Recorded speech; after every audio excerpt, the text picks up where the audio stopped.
창세기 4장 말씀으로 은혜를 나누려고 합니다. 죄를 지으며 살고 싶은 사람은 아무도 없습니다. 죄를 안 짓고 싶죠. 그런데 문제는 우리가 지난 시간 살펴본 것처럼 죄가 문 앞에서 기다리고 있다는 것입니다. 시도 때도 없이 우리를 덮치려고 하죠. 7절에서 그래서 하나님께서는 가인에게 너는 죄를 다스려라 그렇게 말씀하셨습니다. 다스릴 수 있다는 뜻이겠죠. 다스릴 수 있으니까 다스려라 그렇게 말씀하셨습니다. 그러기 위해서 우리는 하나님 말씀을 듣고 순종해야 합니다. 그렇지 않으면 문 앞에서 우리를 덮치려고 달려들 것입니다. 그럼에도 불구하고 가인은 하나님의 말씀을 직접 들었지만 듣지 않았습니다. 그는 합당한 제물을 가져오지도 않고 또 죄를 회개하지도 않았죠. 가인은 부모로부터 하나님이 어떤 분이신지에 대해서 아주 자세하게 들었습니다. 또 하나님으로부터 직접 말씀을 듣기도 했고요. 우리도 그와 같은 특권을 받았습니다. 하나님의 말씀, 이 성경을 주셨잖아요. 그래서 우리는 하나님의 말씀을 많이 듣고 배우고 있습니다. 많은 사람들이 또한 우리를 위해서 기도해 주고 있어요. 여러분 아시죠? 그럼에도 불구하고 하나님 말씀을 듣지 않고 순종하지 않을 때가 우리의 인생 가운데 여러분 얼마나 많습니까? 듣기만 하고 잊어버리고 교회에 두고 떠날 때도 많이 있죠. 하나님의 말씀을 듣기만 하고 또 우리가 생활에 옮기지 않으면 아무 소용이 없겠죠. 아더 핑크라는 목사님이 계십니다. 성경을 깊이 연구하신 분이시고 책을 또 많이 쓰셔서 제가 설교를 준비할 때 그분의 책을 보기도 합니다. 그가 젊었을 때 아주 이상한 종교에 빠지게 되었습니다. 그리 오래된 일이 아니에요. 그 종교를 시작한 여자 교주가 아주 신비로운 능력을 가지고 있었습니다. 죽은 영혼을 불러내서 이야기를 하고 강신술이라고 하죠. 그리고 귀신의 힘을 빌려서 물건을 움직이기도 하는 아주 초능력을 가지고 있었습니다. 지금 그 종교가 뉴 에이지 운동의 출발점이 되기도 해요. 핑크는 그 종교에 열심히 참여하고 그 교주는 아더 핑크를 그 종교에서 높은 지도자 위치에 올리려고 했습니다. 그러나 어느 날 핑크의 아버지가 걱정이 되었습니다. 그가 모임에 참석하고 밤늦게 돌아왔을 때 아버지가 기다리고 있었어요. 아버지는 조용한 목소리로 이야기를 했습니다. 그것이 잠언 14장 12절의 말씀이었습니다. 어떤 길은 사람이 보기에 바르나 필경은 사망의 길이니라 라는 짧은 말씀이었죠. 아버지가 전해준 하나님의 말씀이 핑크의 마음속에 깊이 자리를 잡았습니다. 이 길이 아주 신비롭고 대단한 능력이 있는 것 같지만 잘못된 길이구나 하는 것을 깨닫고 더 이상 나가지 않았습니다. 신비주의가 자기를 다스리기 전에 자기가 그것을 다스린 거죠. 그때부터 그는 하나님을 더 알기 위해서 간절히 찾았습니다. 그러면서 자신의 삶을 하나님께 드리게 되었죠. 하나님이 경고의 말씀을 하실 때 듣지 않으면 저와 여러분은 가인과 같은 길을 갈 수밖에 없습니다. 우리는 연약하잖아요. 항상 하나님의 말씀이 생명이다 그렇게 생각하시고 귀를 기울이시기를 바랍니다. 나에게 경고의 말씀이라도 주실 때 무시하지 마시고 순종하시는 하나님의 자녀들이 다 되시기를 간절히 원합니다. 아멘. 8절 말씀 우리 같이 볼까요? 8절 말씀입니다. 같이 보십니다. 시작. 가인이 그의 아우 아벨에게 말하고 그들이 들에 있을 때에 가인이 그의 아우 아벨을 쳐 죽이니라. 가인이 아벨에게 말했다고 시작이 되어 있죠.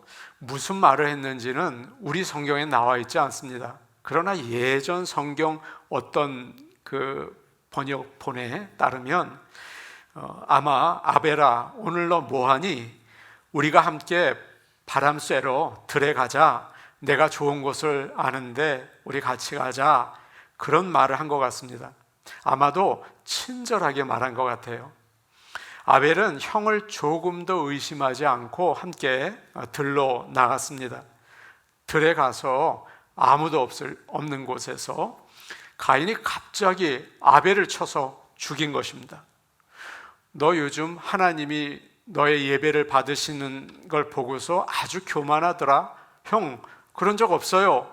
이렇게 말다툼을 하다가 화가 나서 때려 죽인 게 아니에요. 우발적 사고가 아닙니다. 미리 동생을 죽이려고 계획을 세웠어요. 친절하게 말하고 같이 사람이 없는 곳으로 데려가서 죽인 거죠. 계획적인 살인입니다. 아벨은 예배를 잘 드리고 죽었어요. 얼마나 억울합니까?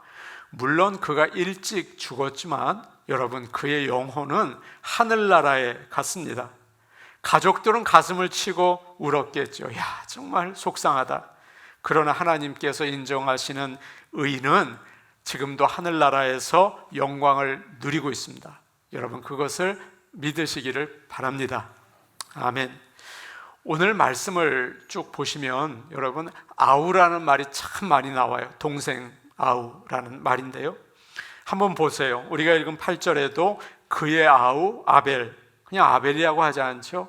그 다음에 나오는데도 내 아우 아벨, 계속 아우라는 말을 강조합니다. 그냥 살인이 아니라는 거죠. 뭡니까? 형제 살인이에요. 가장 큰 사랑이 몇 가지 있어요. 여러분의 인생, 저의 인생 가운데 먼저는 부모의 사랑입니다. 부모는 이상하게도 자식에게 모든 걸 주려고 해요. 계산하지 않습니다. 자신은 잘 먹지 않고 떨어진 옷을 입거든요. 그런데 자식에겐 잘 먹이고 잘 입히고 최고의 교육을 시키려고 해요.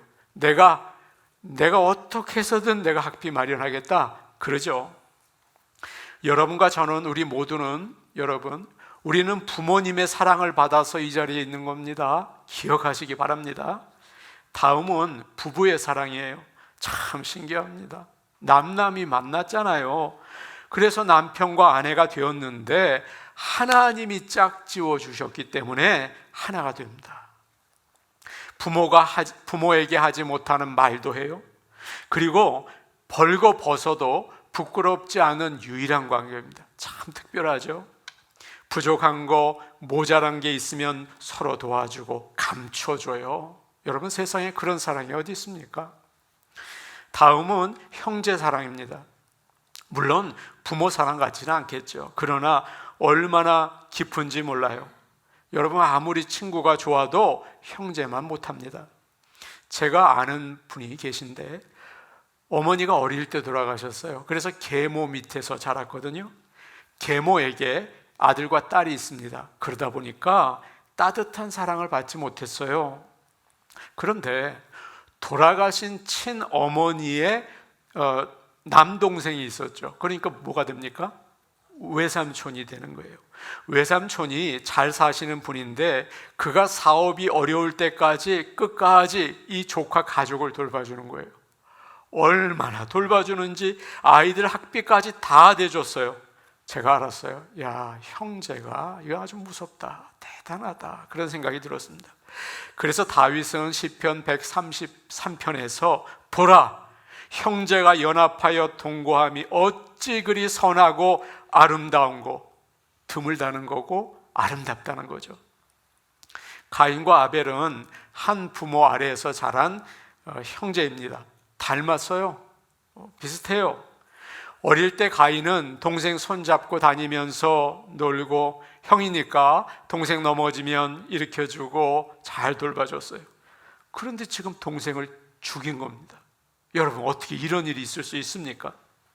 가인은 그것도 조금 전까지 예배 드렸거든요. 그런데 돌아서서 시기가 나니까 동생을 죽였어요. 여러분, 참 이상한 게 있습니다. 잘 모르는 사람들에게는 친절해요. 그렇죠? 그런데 가까운 가족에게는 함부로 하고 화를 낼 때가 더 자주 있지 않습니까? 왜 그런가요? 왜 이렇게 이상하게 노는 거예요? 죄가 있으니까. 그래서 자꾸 죄는 관계를 끊어뜨려요. 관계를 보면 사람의 영적 수준을 알 수 있어요. 자꾸 끊어지게 만들어요. 미워하게 만들고 싸우게 만들고. 사람이 자기 마음을 다스릴 수 있다고 하지만 결코 그렇지 않습니다. 죄가 사람 다스릴 때가 더 많아요. 형제 자매가 사랑하며 지내는 것은 정말 어렵습니다. 여러분 아시죠? 작은 문제 가지고 싸워서 말도 하지 않고요, 왕래도 하지 않는 집이 많아요. 요셉은 그의 형들의 시기를 받아서 애굽으로 팔려갔잖아요. 미리암과 아론도 모세를 시기하고 공격을 합니다. 예수님은 어떨까요? 그의 동생들이 우리 형 이상해 자꾸 그러는 거예요. 형제 자매가 화목하게 살 수 있다면 그것은 정말 놀라운 축복이에요. 하나님께서 저와 여러분의 가정에 형제 사랑이 있기를, 자매 사랑이 있기를 축복합니다. 하나님의 말씀을 따라서 살 때 죄를 다스릴 수가 있어요. 하나님 말씀은 진리이고 능력이기 때문입니다. 부모가 살아 계실 때는 가족이 모이죠. 여러분 그렇잖아요.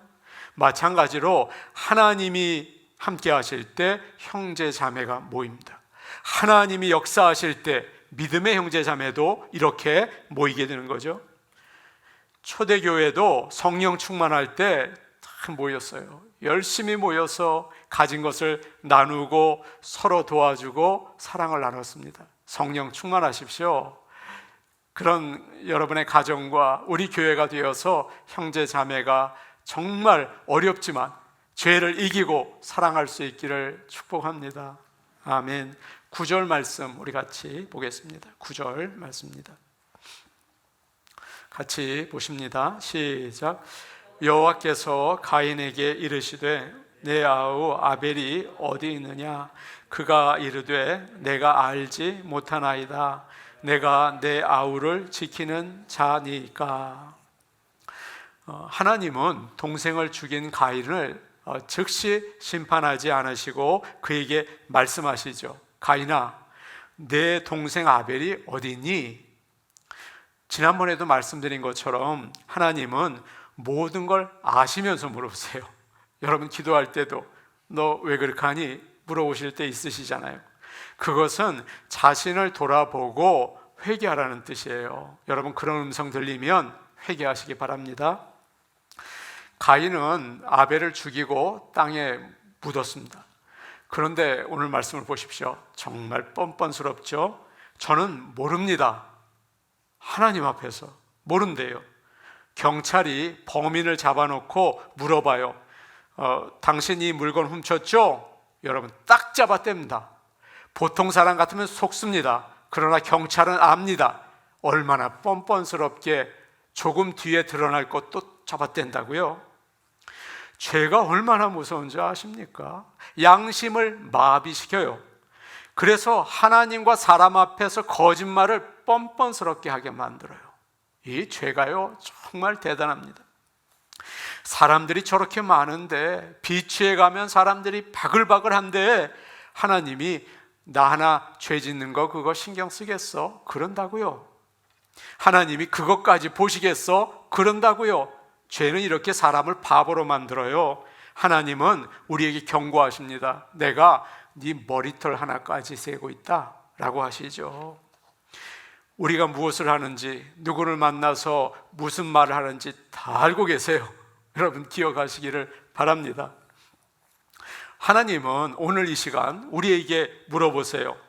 네가 싸운 남편과 아내가 지금 어디 있느냐? 네가 마음 아프게 한 부모님이 어디 계시느냐? 네가 마음에 상처를 준 자녀들은 지금 뭐하고 있느냐? 네가 다툰 성도들은 어디에 있느냐? 그렇게 물어보신다고요? 죄는 숨기거나 정당화하며 없어지지 않아요. 여러분, 죄를 숨기거나 합리화시키면 없어지지 않아요. 그런데 죄를 하나님 앞에 내어놓고 인정하면요, 제가 하나님 앞에서 말씀을 듣지 않고 죄를 지었습니다. 고백하면요, 죄는 사라집니다. 하나님께서 용서해 주십니다. 만일 우리가 우리의 죄를 자백하면 저는 미쁘시고 의로우사 우리의 죄를 사하시며 모든 불의에서 우리를 깨끗게 하실 것이요. 아멘. 아멘이시죠? 가인은 이제 더 나가서 하나님께 질문을 합니다. 하나님, 제가 동생을 지키는 사람입니까? 여기서 지킨다는 말은 돌본다, 보호한다는 뜻이에요. 왜 이렇게 말하고 있습니까? 이렇게 말하는 것은, 하나님, 왜 저에게 물어보십니까? 아벨은 다 큰 어른 아닙니까? 제가 따라다니면서 지켜야겠습니까?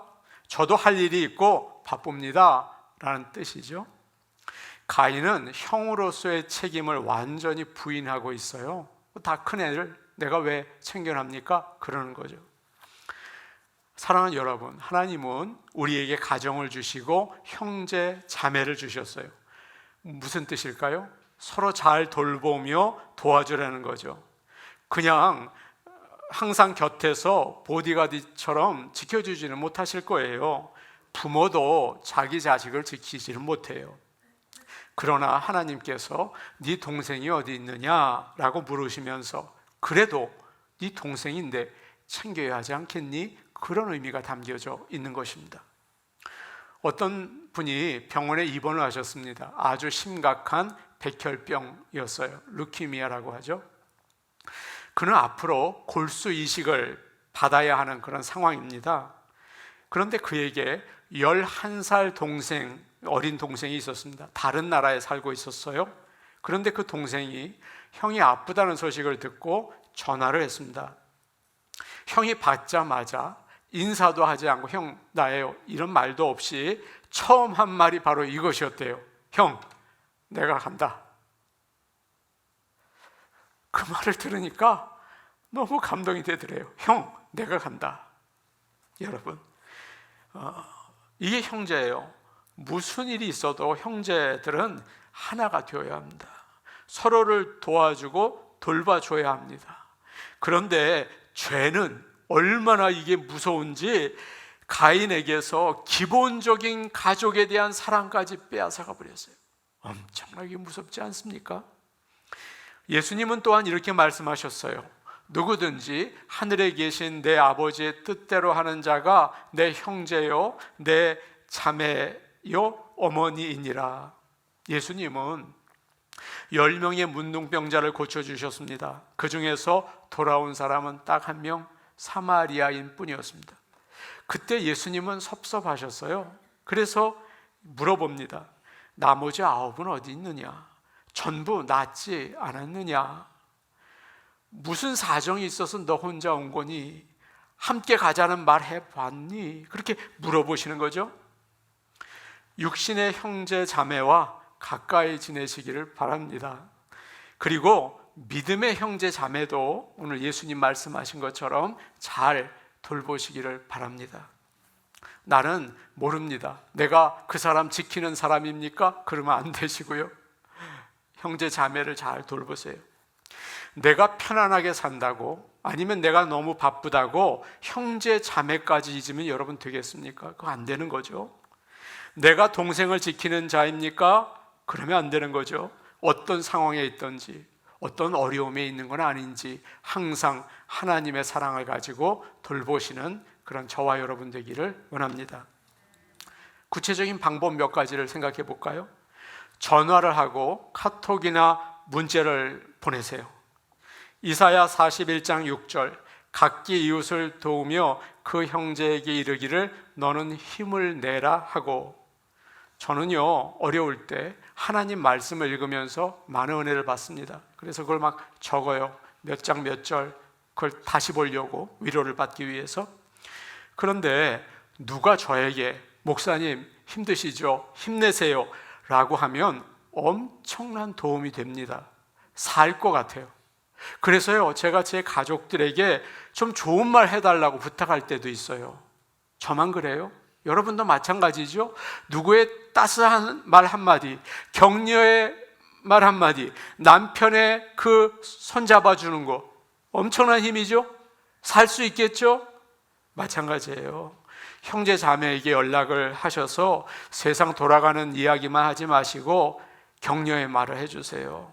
또 휴가 때나 기회가 될 때 멀리 있는 형제 자매 한번 들다보세요. 참 중요한 것입니다. 잠언 17장 17절, 친구는 사랑이 끊어지지 아니하고 형제는 위급한 때를 위하여 낳느니라.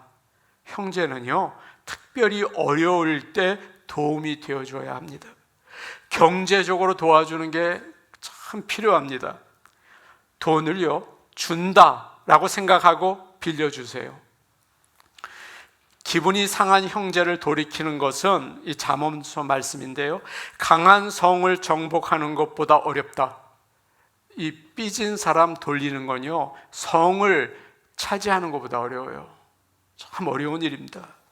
우리는 불편한 관계에 있다면 정말 힘들지만 우리 믿는 사람들 아닙니까? 먼저 손을 내미시기 바랍니다. 화목은 하나님의 선물이고 놀라운 축복이에요. 그리고 형제 자매들을 위해서 기도해 주시고, 믿지 않는 자들이 있다면 복음을 전해 주십시오. 가족들이 많이 모였을 때 반드시 믿는 사람처럼 행동하십시오. 이게 중요합니다.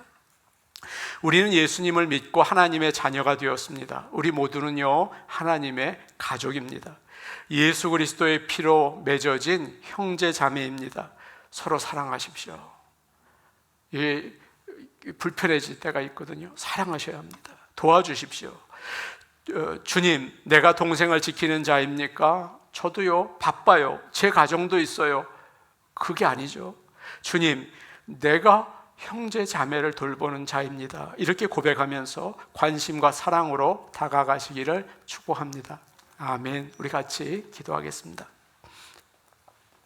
은혜로 오신 하나님 아버지, 내가 아벨을 지키는 자입니까? 그런 말을 우리는 하면서도 양심이 마비되어서 아무런 가책도 없이 살아온 죄인입니다. 용서해 주옵소서.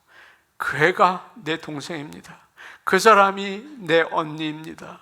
내 오빠입니다. 내 형입니다. 라고 얘기하며 나에게 남아있는 자존심, 나에게 남아있는 죄, 예수 그리스도의 십자가와 함께 죽고 예수님의 십자가의 사랑으로 다시 살아나게 도와주시옵소서.